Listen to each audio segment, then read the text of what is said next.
Le prophète alayhi salatu wassalam, il nous dit dans le hadith rapporté par Al-Bukhari wa Muslim fi Sahihayn, au jour de la résurrection, on jettera une personne en enfer. Au jour de la résurrection, écoutez les paroles dures du prophète alayhi salatu wassalam. Et ses intestins sortiront de son ventre. Et les gens de l'enfer l'interrogeront et lui diront, n'est-ce pas toi qui ordonnais, qui commandais le bien et qui interdisais le mal? Il dira si. J'ordonnais le convenable. J'appelais les gens à faire le bien, mais je ne le faisais pas. Et j'interdisais le blâmable, le mal, et je le faisais. Est-ce qu'on veut faire partie de ces gens-là? Eh bien, si on ne veut pas faire partie de ces gens-là, eh bien, man samata naja. Souvent, il faut appliquer cela. Celui qui garde le silence sera préservé. On ne s'improvise pas grand moralisateur et grand prêcheur, surtout à l'ère des réseaux, et ensuite on brandit la carte. Ouais, mais moi je suis pas imam. Moi je suis pas prêcheur. Bah tais-toi alors. Tais-toi pour rester poli. N'empire pas ton cas.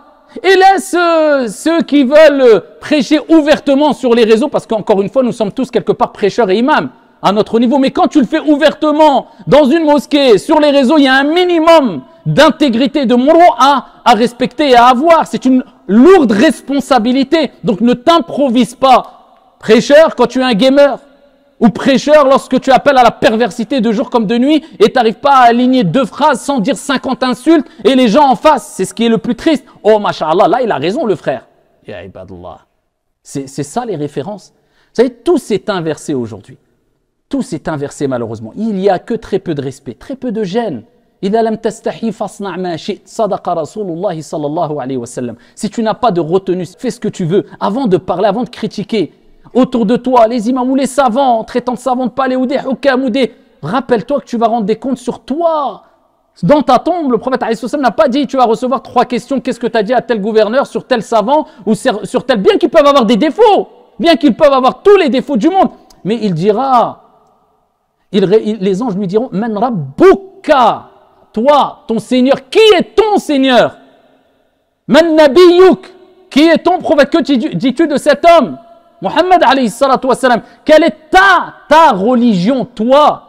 Après, tu ne quitteras pas l'esplanade des comptes au jour de la résurrection avant d'être interrogé sur des questions. Qu'est-ce que tu as fait parmi ces questions-là, de ta vie, de ta jeunesse, de ton argent, où tu l'as acquis, où tu l'as dépensé jusqu'au dernier centime? Ta santé, tu l'as utilisée dans quoi? Et après, tu trouves que je peux me permettre de remplir mon livre avec des critiques sur tel ou un tel, et lui va venir réclamer son dû au jour de la résurrection. T'as pas autre chose à faire?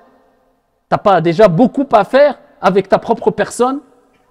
Et t'as pas d'autre chose à faire que de parler de sujets extrêmement sensibles?